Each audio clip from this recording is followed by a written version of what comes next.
Alors la Microfolie, c'est un musée numérique principalement, c'est-à-dire des œuvres numérisées en très très haute définition pour y avoir accès, peu importe où l'on est, ou en tout cas là où la Microfolie se trouve. On peut comme ça accéder à des œuvres d'art qui viennent des grands musées nationaux, le Louvre, Versailles. Alors quand je dis qu'on peut les avoir, qu'on peut les voir, en fait on a plusieurs manières de découvrir ces œuvres, à la fois sur le grand écran qui se trouve derrière moi.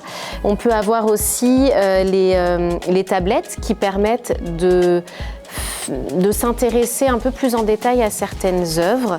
On peut les zoomer, les regarder comme si on était très très près. On peut avoir les informations des conservateurs des musées. Chaque œuvre a une notice explicative.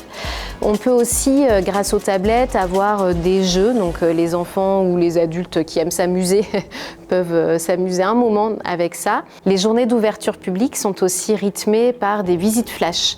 Dans la journée du samedi, par exemple, on a 4 visites flash à 10h45, 14h, 16h et 17h. Ces visites flash, elles permettent pour moi d'extraire une œuvre en particulier et d'en parler, de l'expliquer, d'avoir un échange avec les visiteurs autour de ces œuvres-là.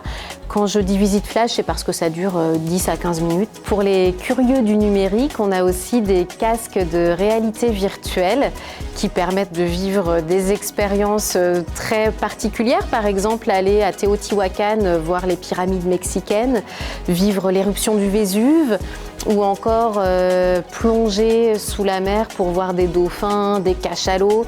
Voilà, ça c'est un petit exemple des vidéos qu'on peut proposer. Le 16 février, on a aussi une soirée comme à l'opéra.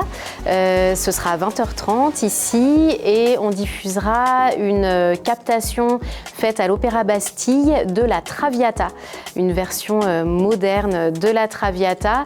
C'est sur réservation puisque les places sont limitées, donc par mail pour la réservation.